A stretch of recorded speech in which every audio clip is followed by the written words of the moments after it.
Olá, boa noite. Como eu tinha dito, vou disponibilizar para vocês o vídeo do que seria mais ou menos a nossa aula de hoje. Infelizmente não vai contar com a participação direta de vocês, mas eu espero as perguntas que vocês podem colocar na plataforma ou alguma dúvida pelo grupo do WhatsApp, tá bem? A gente vai começar com a pergunta: o que é o direito? Coloquei para vocês aí duas definições, uma definição etimológica da palavra. Como vocês podem ver, para ela, o direito é o que é equivalente a guiar, conduzir, traçar, alinhar. Vai ser o direito que é o reto, o que é o direto.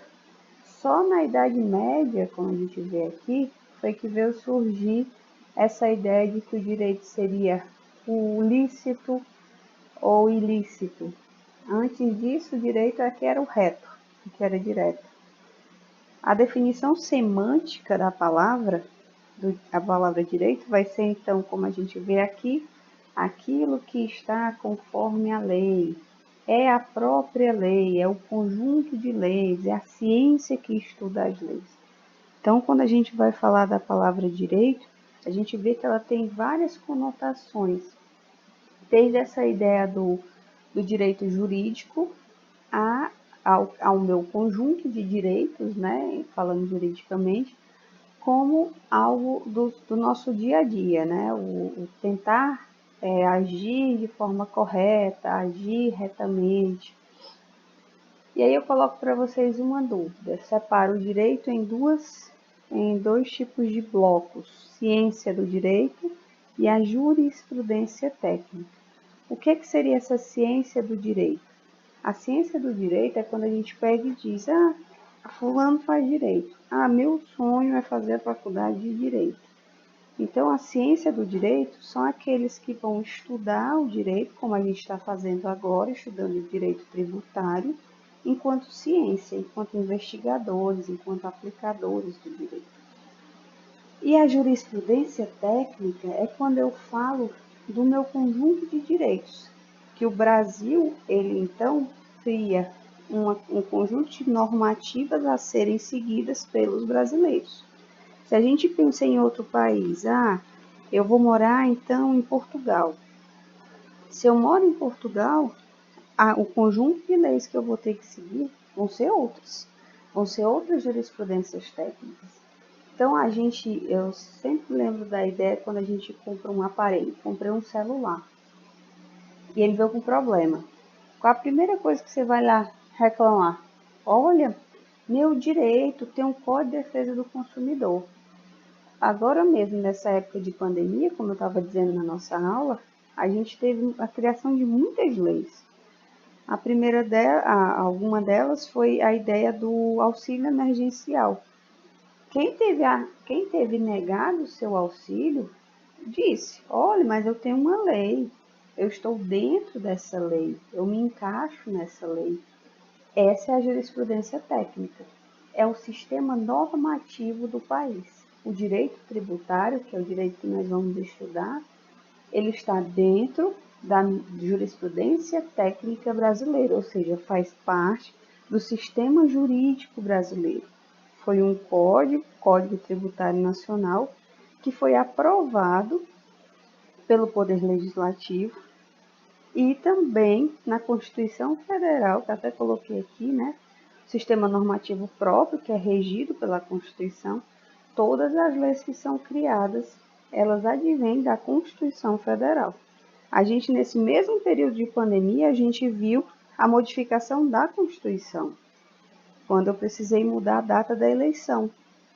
Uma coisa tão simples, mudar de um mês para o outro, de outubro para novembro, eu precisei mudar a Constituição. Por quê? Porque lá na Constituição dizia qual era a data da eleição. Então, eu precisei mudar. Então, essa é a diferença. Ciência do direito é quando eu penso nas pessoas que estudam o direito, que eles tentam investigar, conhecer os sistemas jurídicos. Jurisprudência técnica, aí sim é o sistema normativo de cada país. Aí eu coloquei aqui para vocês, resumindo, o que é direito? Etimologicamente, o direito é o que é reto, o que é alinhado, é o que é sem curvas. Semanticamente, é aquilo conforme a lei, a própria lei, o conjunto de leis, a ciência que estuda as leis. A gente vê que essa definição semântica, ela acaba juntando, olha, a própria lei, o conjunto de leis. Ela junta jurisprudência técnica, que a gente vai dizer que é o direito escrito em leis, ordenamento jurídico, e também traz a ideia da ciência do direito, que é aquela que estuda as leis. Então, nesse sentido semântico, ele traz essas duas acepções da palavra direito, ciência do direito e jurisprudência técnica.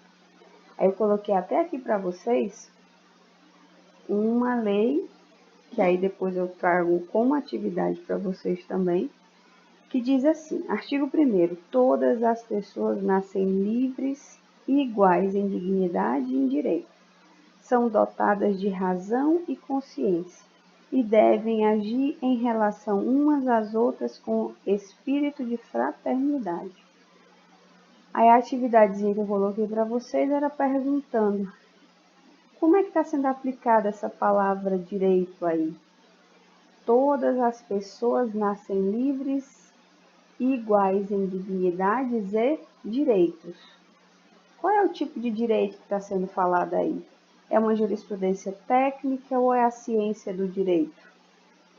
E aí eu também pedi para vocês procurarem na internet dessa tirinha aí, de onde é esse artigo? Qual é a lei que traz esse artigo? Vocês vão ver que isso é de uma legislação internacional. Aí vocês vão procurar também. Então, quando a gente fala da palavra direito, basicamente eu quero que vocês entendam que a gente vai ter vários significados para essa palavra. Aqui no nosso curso a gente vai estudar basicamente essa jurisprudência técnica, que é o direito enquanto lei. Porque o direito enquanto ciência do direito, a gente vai pensar só quando vocês decidirem fazer faculdade de direito, então vocês vão pegar e vão estudar a ciência do direito como um todo. Agora a gente vai estudar essa jurisprudência técnica, que a gente vai estudar leis específicas. Vamos estudar o Código Tributário Nacional e a Constituição Federal. Eu coloquei para vocês também, direito versus moral. Por que tem que estudar o que é a moral para eu poder entender o direito?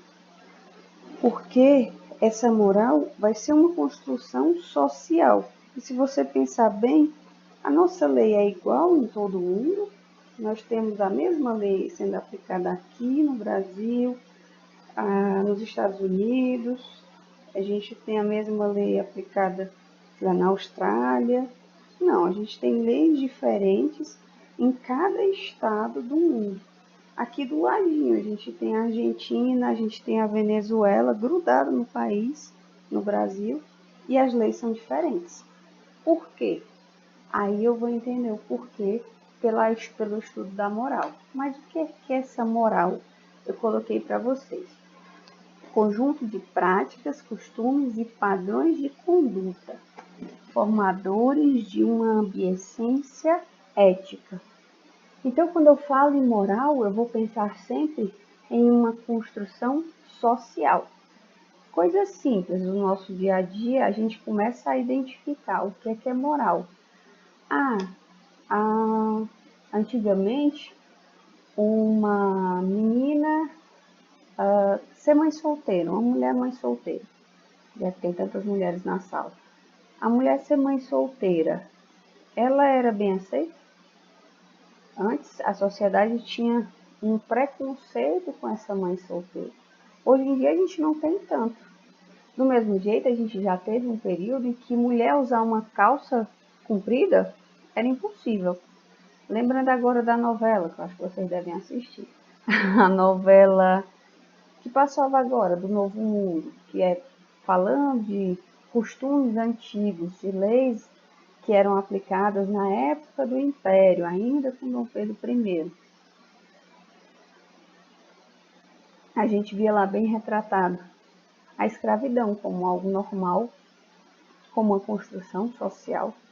A gente viu o problema que foi de uma menina que era de classe alta se casar com outro que era negro. A gente viu que a sociedade ela não aceitava esse tipo de comportamento. Hoje em dia nós já não temos isso. Aí agora mesmo a gente está passando essa novela Laços de Família. Laços de Família passou há pouco tempo que a cadeirinha, a criança andando no banco da frente. Laços de Família tem 20 anos já. Criança andando no banco da frente. Um absurdo, ela tem que andar no banco de trás. Hoje em dia a gente já nem comenta porque a criança ela vai andar no banco de trás ainda com a cadeirinha.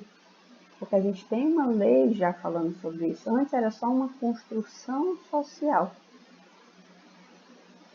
Essas são as normas morais. Uma norma moral, ela vai mudar de geração para geração e vai mudar de sociedade para sociedade. Quando a gente estava tendo a Olimpíadas ou Copa do Mundo na Rússia, agora eu esqueci. É ruim a aula assim, porque eu não tiro a dúvida com vocês. Olimpíadas ou Copa do Mundo, a gente viu que na Rússia, em 2019, a homossexualidade era crime. Então, a gente vivendo nesse mesmo período, aqui no Brasil, a gente estava aprovando o casamento homoafetivo. Para vocês verem como muda de sociedade para sociedade. Do mesmo jeito que antes, o divórcio não podia acontecer no Brasil. Agora, até a década de 70, quem casava não podia ter o divórcio, não, o seu matrimônio não podia ser dissolvido. A gente agora já tem divórcio feito diretamente no cartório. Então é só você ir, se não tiver filhos, não tiver bens, você vai no cartório e facilmente termina a união conjugal. Essas são construções morais que a gente foi criando. Foram sendo transformadas no curso da história, a gente tem novos pensamentos. Antes, uma mulher trabalhar, ela precisava ter autorização do marido. Para ela, quando ela casava, ela precisava que o marido dissesse, aprovasse se ela podia ou não trabalhar, se ela podia ou não sair para fazer compras. Então, são construções sociais que nós tínhamos anteriormente. O direito eu coloquei para vocês, é a ordenação heteronoma, coercível e bilateral. O que é ser heterônoma? Quase não sai. Heterônoma é quando, então, é uma norma que vem imposta de fora para dentro.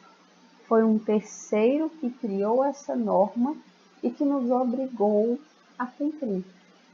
As normas morais.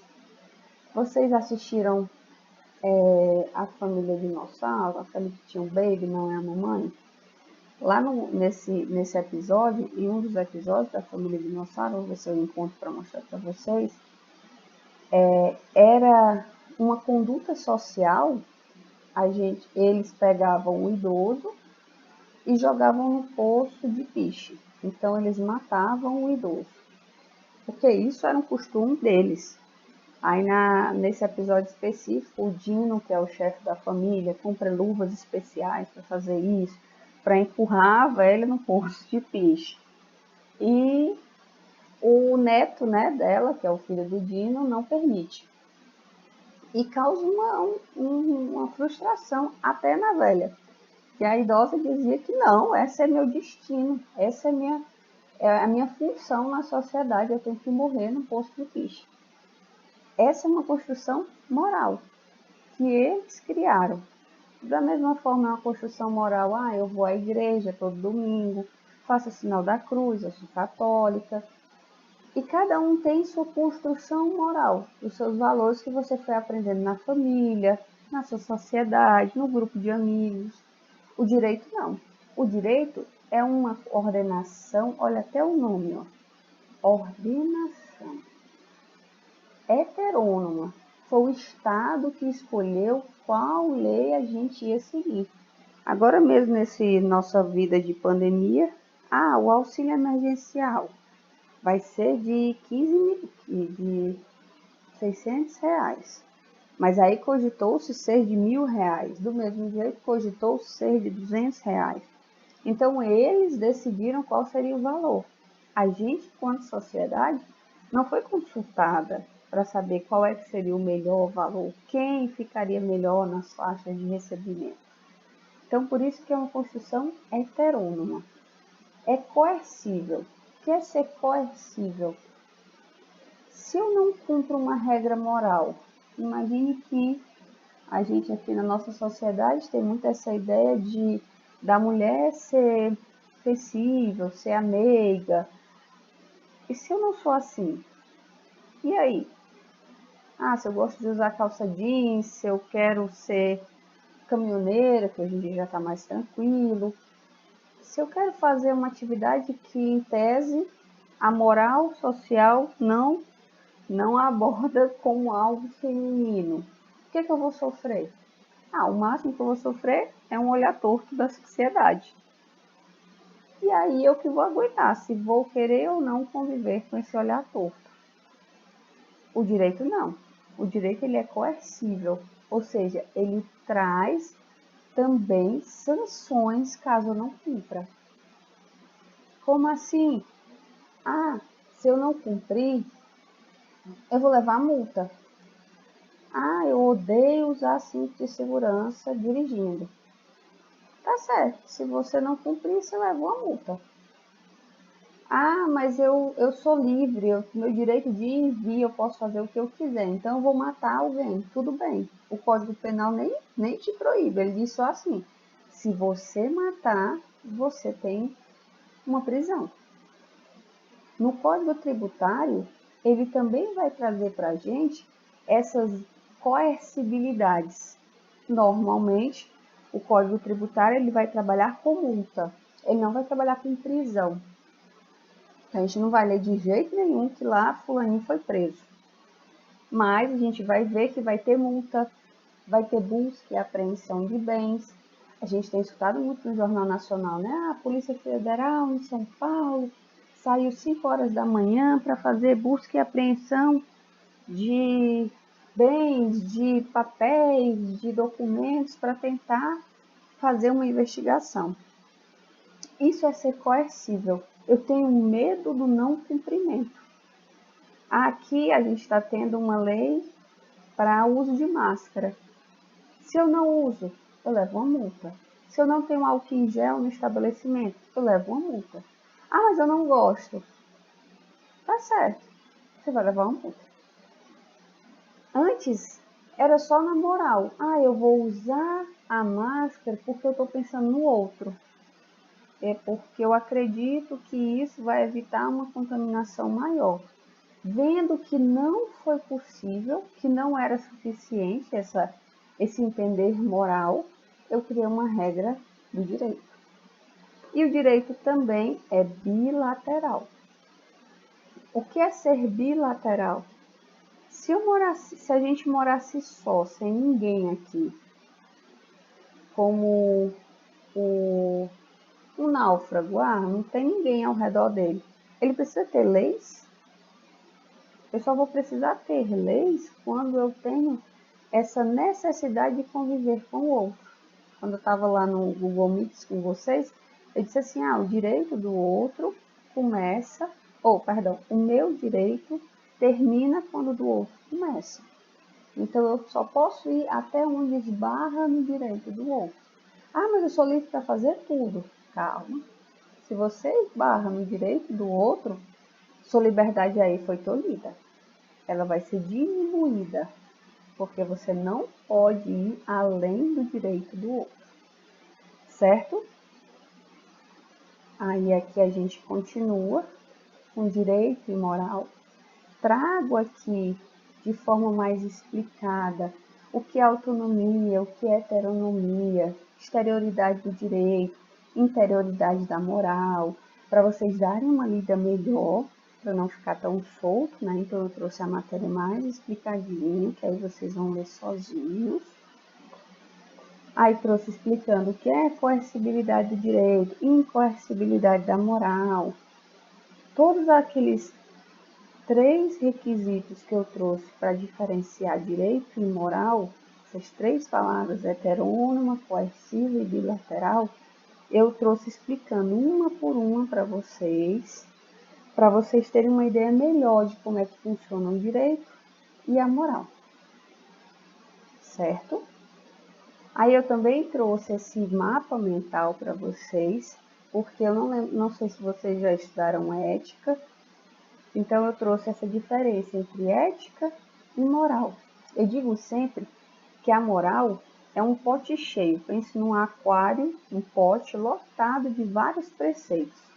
Lá nesse pote da moral tem, você é preconceituoso, eu vou ser homofóbico, não, eu vou lutar pela bandeira LGBT, eu vou cuidar do meio ambiente, não, eu vou acreditar que o meio ambiente não serve para nada. Esse é o pote que eu recebo da sociedade, com vários preceitos. Você é católico, você é espírita, você é da Umbanda, seja o que for, tá ali. E a ética é o que eu vou pensar desse pote e levar para mim. Eu vou internalizar. Não, eu quero ser católico, confio nos preceitos católicos. Esse foi o meu preceito, minha conduta ética. A ética é interna. Então é quando eu estou imerso numa sociedade cheia de valores, cheia de ditos, né, por assim dizer, e que eu vou escolher o que é que eu quero para mim, o que é que eu quero para seguir minha vida. Essa é a ética. Então eu sempre vou tentar trabalhar com vocês esses mapas mentais, essa forma de slide, principalmente agora nessa época de pandemia. Mas assim, fiquem à vontade também para dizer, olha, professora, eu não entendi, olha, está faltando isso. Aqui no Moodle, como eu estou mostrando para vocês, eu já coloquei algumas atividades, porque nesse slide, se vocês forem caminhando um pouco mais, ele tem sempre uma atividade sobre isso. Coloquei aqui para vocês. O conflito entre direito e moral. Primeiro, o governo autoriza mais de 63 agrotóxicos, sendo 7 novos. O total de registros de 2019 chega a 325 agrotóxicos no total. Aí coloquei a outra. O risco à saúde dos cosméticos nacionais. Aí eu pergunto para vocês, qual é o conflito aí entre direito e moral? A gente tem uma reportagem, que depois eu vou colocar para vocês, que explica como foi feita a vacina do Ebola, salvo engano. E eles contaram que eles usaram cobaias humanos para testar a vacina. E olha como a gente tá, eles pagavam para os ribeirinhos para se infectarem, salvo engano. Febre amarela, salvo engano. Eu vou ver aqui direito e mando para vocês. Aí eles pagavam os ribeirinhos para poder participarem dos testes infectando. Lembram que aqui também na Covid, nos Estados Unidos, eles estavam recrutando pessoas que aceitavam, aí eles colocaram uma faixa etária, colocavam os riscos, né, da saúde, não pode ser hipertenso, não pode ser obeso, não pode, nada que tivesse grupo de risco, para eles se infectarem com corona, para eles poderem fazer testes e exames para criar uma vacina. Então, a gente já viveu isso aqui. Aí você vai me dizer, né, qual é esse conflito moral e do direito? Toda lei, ela está moralmente amparada? São essas as perguntas que eu deixo para vocês. Eu vou encerrar com vocês agora, eu vou depois gravar outro para não ficar tão longo e ficar difícil de baixar, tá bem? Obrigada, boa noite.